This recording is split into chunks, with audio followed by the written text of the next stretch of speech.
Folks, welcome in here. Dwayne, we have a very special guest for Bell Let's Talk. I want to get right into it. So you want to introduce him so we can get started here? Got a big conversation for you guys today. Absolutely, Ty. Thanks for the introduction and a very special episode here of Two Goalies, One Mic and Crossing Swords podcast. We are thankful and honored to welcome former Buffalo Sabres goaltender, author, and mental health advocate, Clint Malarchuk. Clint, how are you? Thank you for being here. And, I hope everything is going well for you. Still here in quarantine with COVID-19. I hope things are going well for you. Things are all right. I've got my little place here, a little ranch, so I keep busy. I'm outside a lot. I'm fortunate I'm not cooped up like a lot of people with this COVID thing. Yeah, and even more so with quarantine and COVID-19, I think mental health, it becomes so much more important because of what we're going through. A lot of people are isolated and just kind of, forced to be alone, forced to, social distance. And people who do deal with, mental illness, such as yourself in the past, I've dealt with it. And I'm sure many of our viewers right now also deal with it. It's a difficult thing to, really talk about and be open about. And if you can't have the ability to talk about it because of the stigma that surrounds it, being in this situation with quarantine and, social distancing, it just makes it all that much harder. Well, I think a lot of people that, they might not be mentally ill and they might be experiencing for the first time in their lives some anxiety and maybe some depression because of the situations. There's jobs lost and layoffs and businesses going under. A lot of people are for the, they might not be mentally ill, but they're certainly in emotional distress. And so it's going to be, once we're through all this, there's going to be, everything's up. I mean, addiction's up, overdoses are up, suicide rates up. I mean, it's taken its toll on people mentally for sure. Yep. Absolutely. And that's why days like today are so important. And it's very important to talk about these things, not just today, but every day, and to continue to check in on those we love around us to make sure they're okay. And that's why, we talk about this initiative with Bell Let's Talk, where they're going to donate 5 cents for every applicable text, call, tweet, or TikTok video using hashtag Bell Let's Talk. There's a social media video. You can just watch that. They'll donate money. So there are over 107 million interactions thus far. We'd love to see that number continue to grow so they can continue to donate that money to put it towards great causes, because mental health care shouldn't just be something you have to buy and you have to pay for. It should be a right for everyone, Clint. Well, we all know what physical pain is, and everybody experiences physical pain, and it's very visible. And with mental illness, it's very invisible. And I know I can speak for myself. When I was going through some of my worst times mentally, a lot of people didn't know it. We are tremendous actors, and we can hide it. You can turn that switch on. I remember going to practice, and I could just act normal and interact with the guys and everything. And then the second I walked out of that arena, I was back into my depression or anxiety or whatever I was struggling with that day.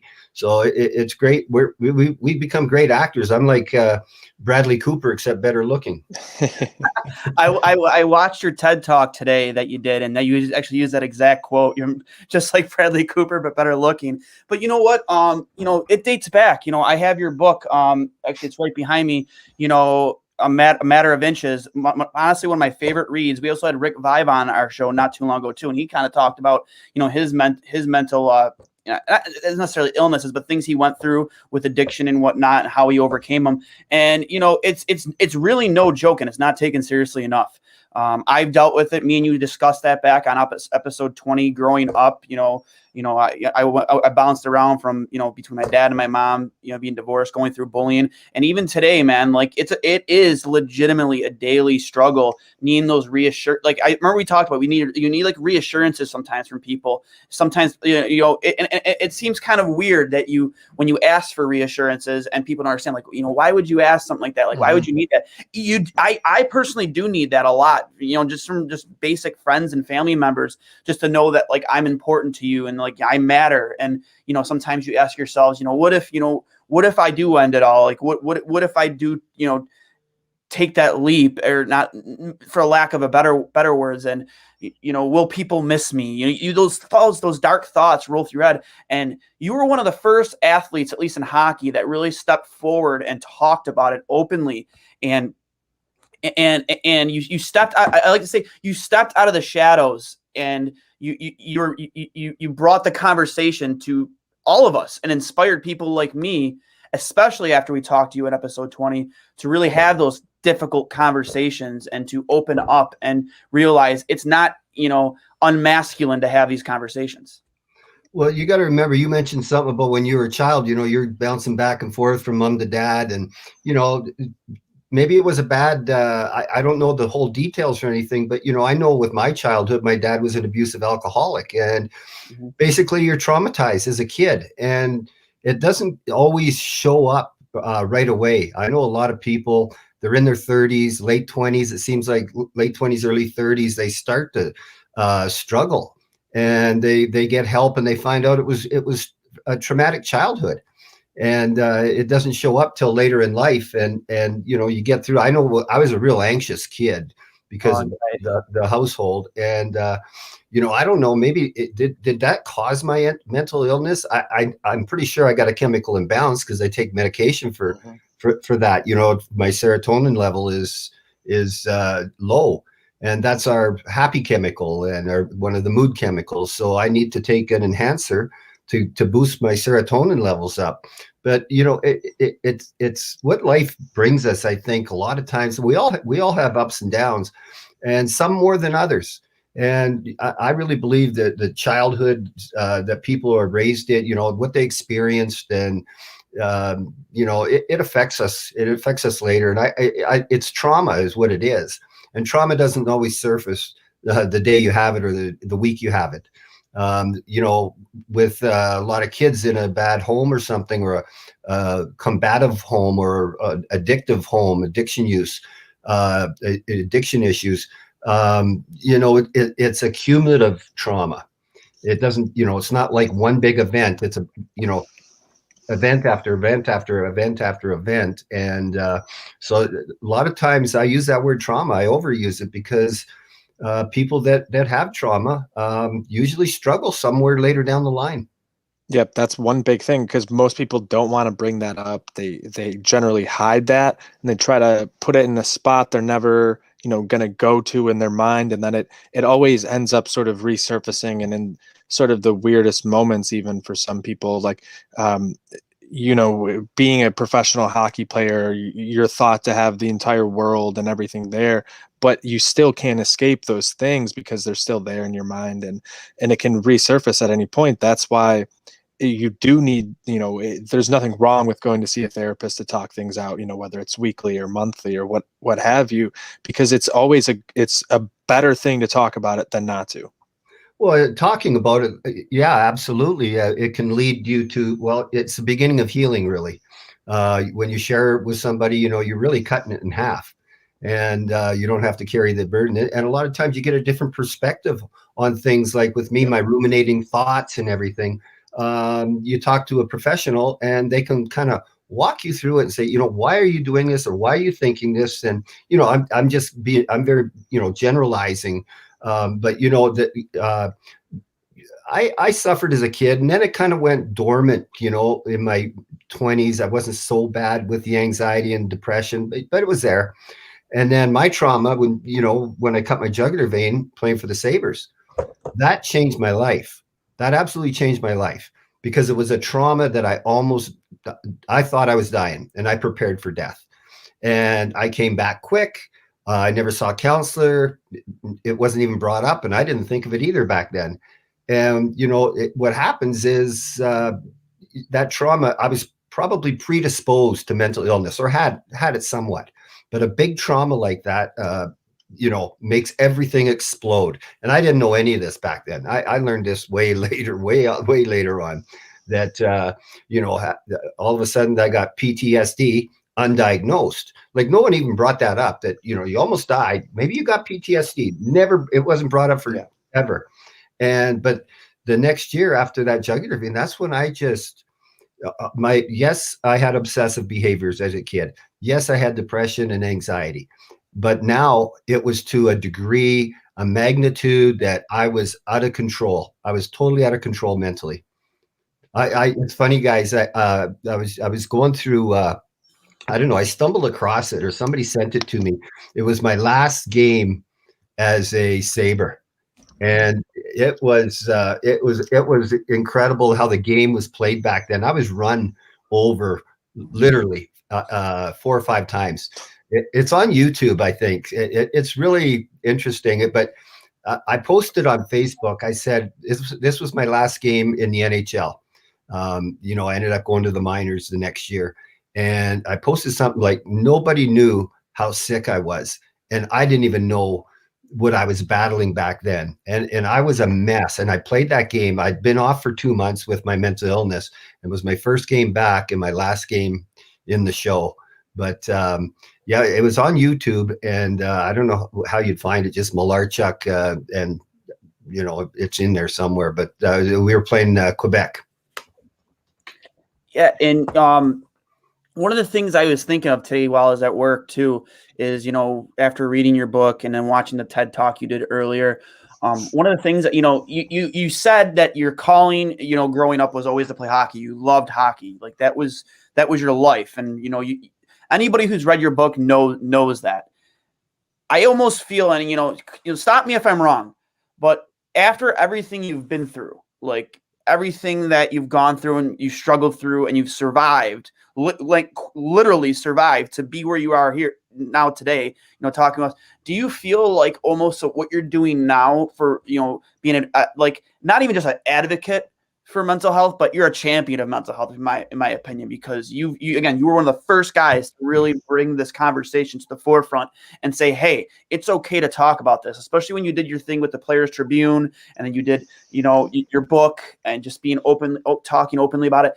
Do you feel like this was almost your calling, and you've affected so many people in such a positive way, myself included?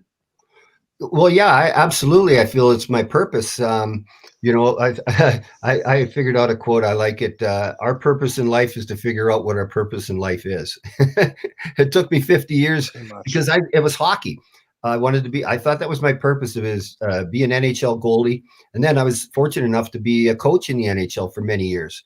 But I had a line, of kind of a platform for later in life, but it was the demons and the darkness and suffering and silence and the depression and self-medicating with beer. Why did I go through all that? Well, today I realize why I had some success for a platform to speak, but I have something, the darkness and the troubles that I've, you know, gone through to speak about. And so that's I figured out, wow, you know, thank God I played in the NHL. That was a true blessing. And I used to cuss God because I was so depressed and anxious, and I'm in the NHL. Why am I depressed? And you know, like it was like, God, don't do this to me. Why are you doing this? You know, not really cussing at him, but you know, asking these questions. And now I realize why God gave me some success and why He gave me demons to conquer. Absolutely. And, you know, when you're feeling like you're your lowest, and where, you know, and like, again, even just as far as a week ago, like you have these ups and these downs, just, you know, and there's no really predicting when it'll happen. You could just literally just be having a normal day, and you just have this random low, and you're just like, you just feel down, and nobody loves you, and nobody cares about you.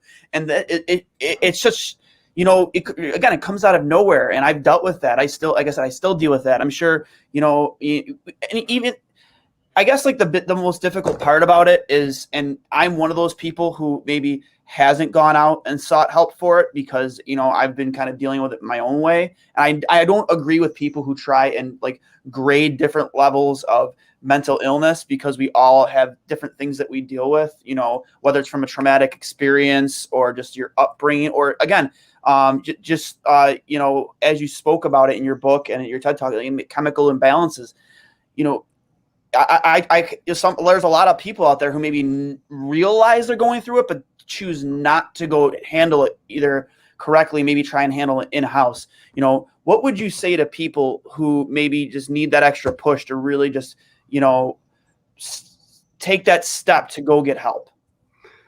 Well, you know, I got so sick and dark. You know, I'm a suicide survivor, and you know, it was kind of a, you know, it didn't all happen at once. It kind of over time got worse and worse and worse.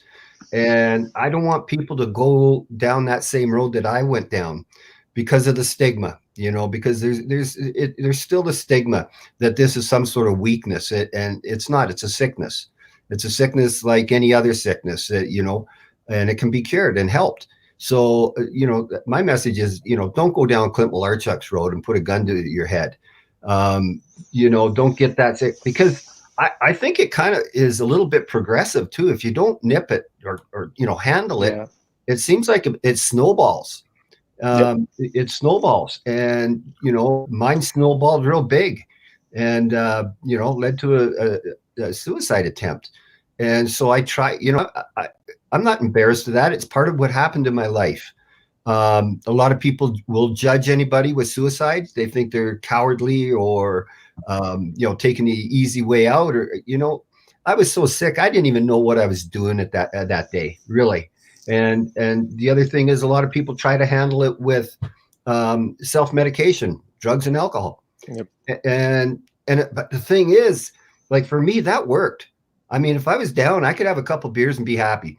But the thing is, 2 beers and then 4 and then 8, you know, the bar gets raised all the time. And before you know it, you're dependent on the alcohol. Basically, you're an alcoholic. And now you got another demon to conquer. So, you know, I really just encourage people to just, you know, there's no shame in feeling depressed or having any sort of mental illness. Like I said, I have a chemical imbalance, and it was put to me by a doctor. A diabetic has a chemical imbalance, different organ. Mine's the brain. Chris, yeah. You know, it was funny because he said, you have a chemical imbalance of the brain. I went, no shit, I'm a goalie. I was really just about to say that, because I was like, yeah, we're goalies. We're all just a little bit off and weird. There's no goalie that's sane. Like, you're getting vulcanized rubber shot at you almost 100 miles per hour. Like, I don't know any sane person who would do that. But again, you guys find that video of my last game against Quebec, because you guys are goalies, and like, seriously, the game was different, and you had to be crazy to play.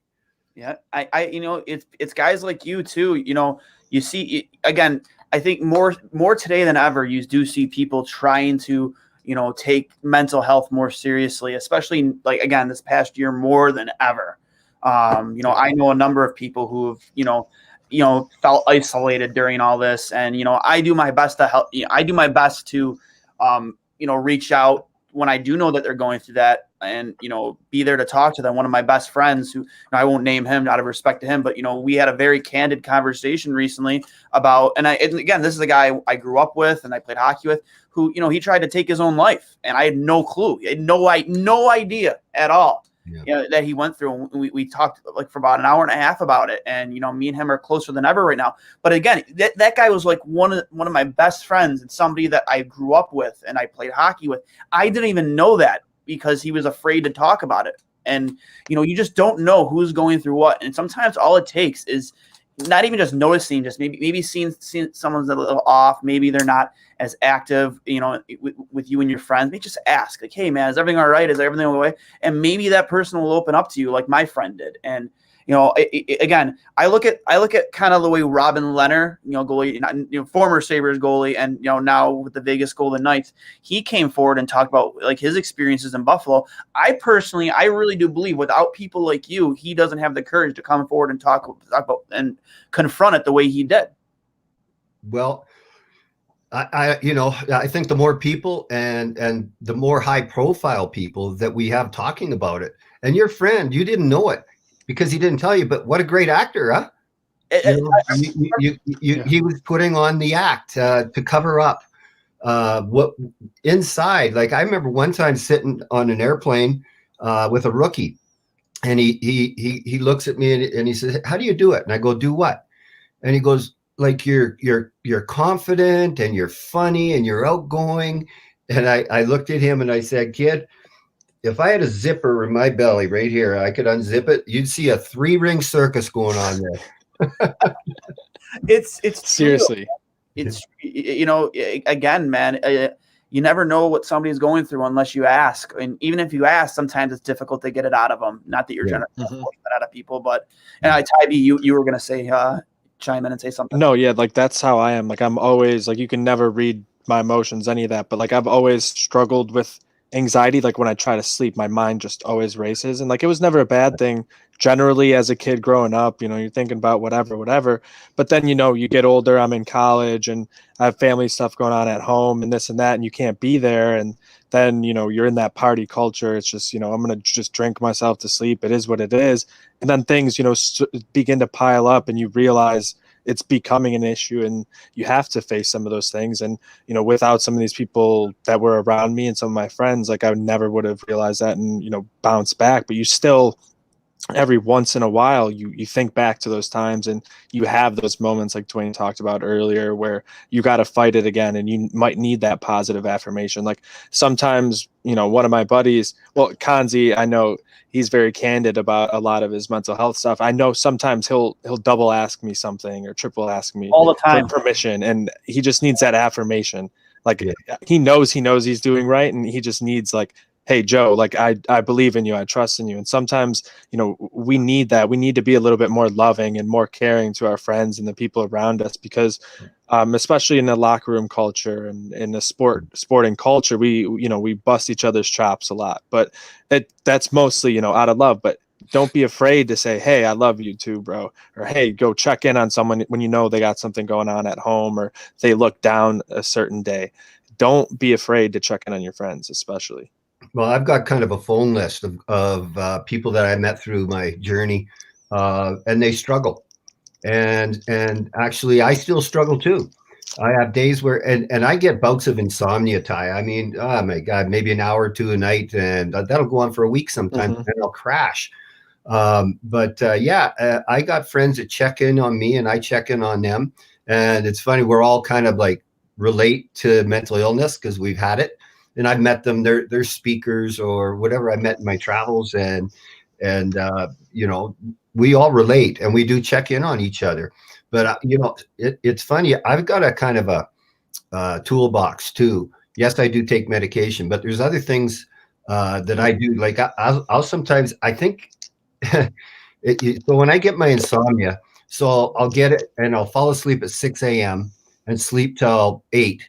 And then I get up, and I don't know if it's a lack of sleep or what, but I get up and I'm super depressed or super anxious. And it's usually, sometimes I don't know which is, how do you tell the two apart? And so I've got some things that I do. I work out. I got a gym right in my barn. It's nothing fancy, but boy, if I get that workout in, I roll pretty good. Meditation. I'll take. I like to do yoga. Yeah. Use a little bit of both. Like everybody thinks meditation, sitting cross-legged, going om, and it's not. There's different forms of meditation, and it doesn't have to be formal. Sometimes I got a patch of grass in front of my barn, and it doesn't have a sprinkler system there, but I'm out there all the time, so I got time to water it, and I just watch the water coming out of the hose and the sunlight hitting it, and it's a form of meditation, really. And it calms me down. And sometimes I get squirrely. It's like that anxiety, and I got a million thoughts, and I'm worried. So I'll take a time out, and I'll actually lay down and just meditate, and 10 minutes even. And usually I stand up, and I already feel better. Yeah. Excuse me. No, just while you were talking, I was kind of thinking about, like, I do this sometimes too, is like, randomly, like I'll think like of things that not I go away to make I think of sad things for some reason. That's a part of it for me, where like I'll think about my mom who passed away when I was 21. I'm 33 now.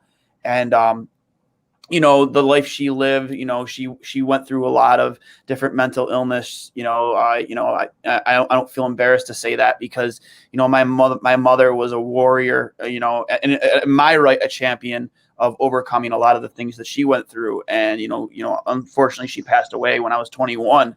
And, even today, man, like, cause I was confused growing up, even up until that point when she passed away, about, a lot of things that were going on in my life where, maybe I put blame in wrong places, and, it took me a long time to grow up and realize the way things were when I was a child, and why they were the way they were.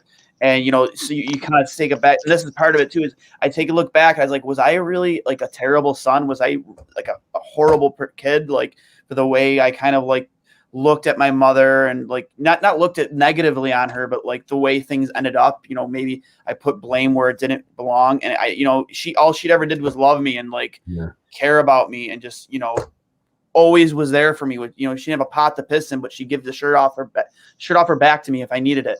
She would drive 1,000 miles to come pick me up if I was somewhere. Just the person she was. She was, again, for me, a real champion, just for me in my life, and why I'm still here today. And just the different things I go through just on a weekly, not daily, but weekly basis, and overcoming that. And, again, dating back to our conversation, last, I think it was in June, it's really helped me come to grips with that. And knowing that, like, I have your phone and your contact information, that I can text you about something, like I have before, about certain quotes, about certain pieces I'm doing, and you respond, and you're like that type of guy, because you've been through it. And, it's really nice to have that in my life. And, all it really took to have that is to have that conversation, that difficult conversation that me, you, and Johnny had back in June. Well, there was an honest conversation. Yes. So, and that word vulnerability. So when you're vulnerable to somebody, and express some of your, I'll just use my book for an example. I poured everything into there. I told everything, all my insecurities, all my weaknesses, all my, craziness. And I was very vulnerable. And the feedback that I got, the emails, it was incredible. I went, wow, there's a lot of Clint Malarchuks out there. I thought I was the only one, so, but if you could be vulnerable and talk to somebody, you'd be surprised what you get back. There's more people that relate to me than I would have ever thought. Yeah. You never know unless you have the conversation. It's wild. Like I said, I talk about my good friend who, like, again, I talk to him on a weekly basis. I just had no clue. And it took that moment of vulnerability. That moment of vulnerability for me, he saw something in me that I was being open about, and which would cause him to come talk to me about what he was going through. And then again, it ensued with an 1.5 hour long phone conversation. We've talked at least once or twice every week since, about just kind of checking in, like you do, just kind of checking up on each other and seeing how each other are. And again, I having people like you, especially now more, and hopefully, either this episode or again, the continuance of what Bell Let's Talk does will continue to have that open and candid conversation. And anybody who is going through any type of mental illness, whether it's, OCD, PTSD, anxiety, depression, please pick up his book. It's A Matter of Inches: How I Survived on the Ice and Off of It. I believe 100% the title is in the Crease and Beyond. In the Crease and Beyond. Yes, I apologize. Even if you're not struggling with it, grab it so you understand, because you probably have a loved one or someone close to you that is dealing with it, or you may deal with it in the future, and it'll be, a great tool to help you to be able to seek the right things. Absolutely. And one of the things I remember back in June when first talking to you, and I was nervous about it, was, kind of piggybacking off what you mentioned earlier, Clint, was, I didn't know what doors I could open with you, and I was really excited to talk to you. And honestly, that episode is still my favorite episode to date, like without a doubt, and probably next to this one now. I didn't know what doors I didn't know what doors to open with you, and you were so open and candid. You literally kicked down any door I was afraid to open yourself without even having to be asked. And it just goes to show again where you were before you came forward to where you are now. It's just an inspiration for others who are struggling daily with mental illness, depression, OCD, anxiety, just all of it, man. You're an absolute inspiration. Well, thank you very much. I appreciate that. I guess I get a lot of gratification knowing I'm helping people, whether it's my book or public speaking or doing a podcast, or just talking to somebody, you know, on an airplane or something. I just get a lot of gratification now. It's what keeps me going, really, is being of service is what I call it.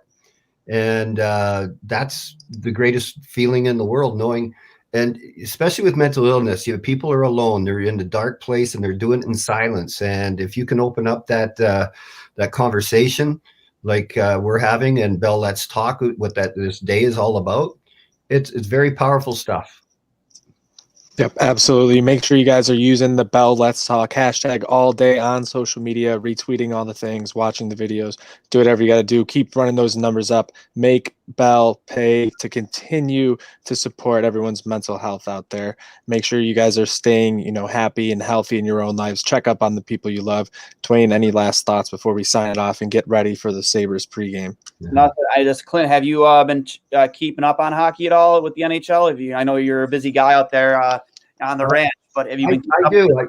I'm in my barn most of the time, but I've always got that NHL network on. I listen to the games when it's finally time to go in. I'll tune in, but I definitely next morning I watch all the highlights and everything. Yeah. I do. I kind of have gotten back into card collecting through all this too, on top of just my normal hockey coverage. And I did find this gem. And you'll be glad to see it is in fact a Clint Malarchuk. Signed, exactly. I hope. Why is that not in the case? I pulled it out of the case so it wouldn't reflect off the thing. It wasn't a case, but I do hope at some point, because they did just drop the new Royal Blue jerseys. My Hasek. I got a Hasek one custom made. I do want to get a white Clint Malarchuk jersey, and if I do, is there any chance I could possibly send it to you, get it signed, and have it hung on this back wall? Absolutely. Oh, that's awesome, man. You know, I've only got, you know, I played for 3 NHL teams, but it's funny, I've only got one that's framed up and oh yeah, love to see it.